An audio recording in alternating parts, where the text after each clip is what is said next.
उत्तर प्रदेश विधानसभा में vision document 2047 पर चली मैराथन चर्चा के दौरान एक ऐसा बयान आया जिसने सियासी हलकों में हलचल मचा दी। समाजवादी पार्टी की विधायक पूजा पाल ने मुख्यमंत्री योगी आदित्यनाथ का खुले मंच से आभार जताया और कहा कि जीरो टॉलरेंस की नीति ने अतीक अहमद जैसे अपराधियों को मिट्टी में मिला दिया। पूजा पाल के शब्दों में ये सिर्फ एक राजनीतिक मुद्दा नहीं बल्कि उनके व्यक्तिगत संघर्ष और न्याय की जीत की कहानी है। उत्तर प्रदेश में अपराध और राजनीति का गठजोड़ हमेशा चर्चा का विषय रहा है, लेकिन आज विधानसभा में सपा विधायक पूजा पाल का संबोधन अलग था। उन्होंने कहा कि उन्होंने अपना पति खोया और सब जानते हैं कि उनके पिता की हत्या कैसे और किसने की। ये घटना 2004 की है, जब उनके पति राजू पाल ने बीएसपी उम्मीदवार के रूप में उपचुनाव जीता और माफिया डॉन अतीक अहमद के भाई अशरफ को हराया। इस हार ने अतीक और अशरफ को इतना बौखला दिया कि दोनों ने मिलकर उसकी हत्या कर दी। पूजा पाल ने कहा कि उन्होंने तब आवाज उठाई जब कोई अतीक अहमद जैसे अपराधियों के खिलाफ खड़ा होना नहीं चाहता था। समय के साथ जब वो इस लड़ाई से थकने लगी तब मुख्यमंत्री योगी आदित्यनाथ ने न केवल उनकी बात सुनी बल्कि प्रयागराज में मुझ जैसी कई महिलाओं को न्याय दिलाया।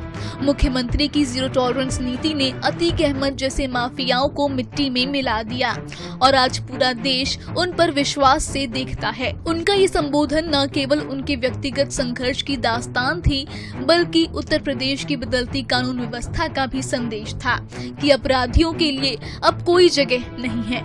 उन्होंने कहा कि वो मुख्यमंत्री के इस सख्त रुख का समर्थन करती हैं और चाहती हैं कि ऐसे ही हर अपराधी को उनके अंजाम तक पहुंचाया जाए। ये बात किसी क्षेत्र की नहीं है, पूरा सदन जानता है कि उनकी हत्या कैसे हुई थी और किन लोगों ने।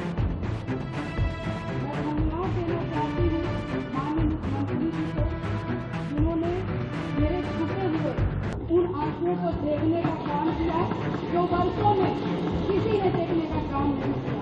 मेरा दुख, मेरा तकलीफ माननीय मुख्यमंत्री जी ने देखने का काम किया और सही मायने में मुझे न्याय दिलाने का और देने का काम किया।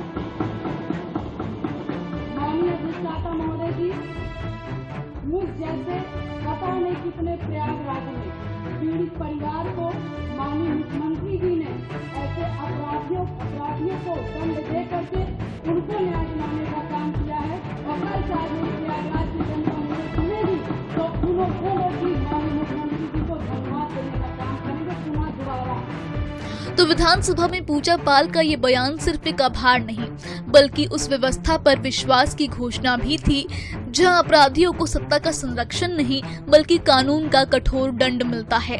ये कहानी है व्यक्तिगत दर्द, लंबे संघर्ष और न्याय की जीत की। अब देखना ये होगा कि विजन डॉक्यूमेंट 2047 के रास्ते पर चलते हुए उत्तर प्रदेश की ये जीरो टॉलरेंस नीति आगे किन नए बदलावों को जन्म देती है।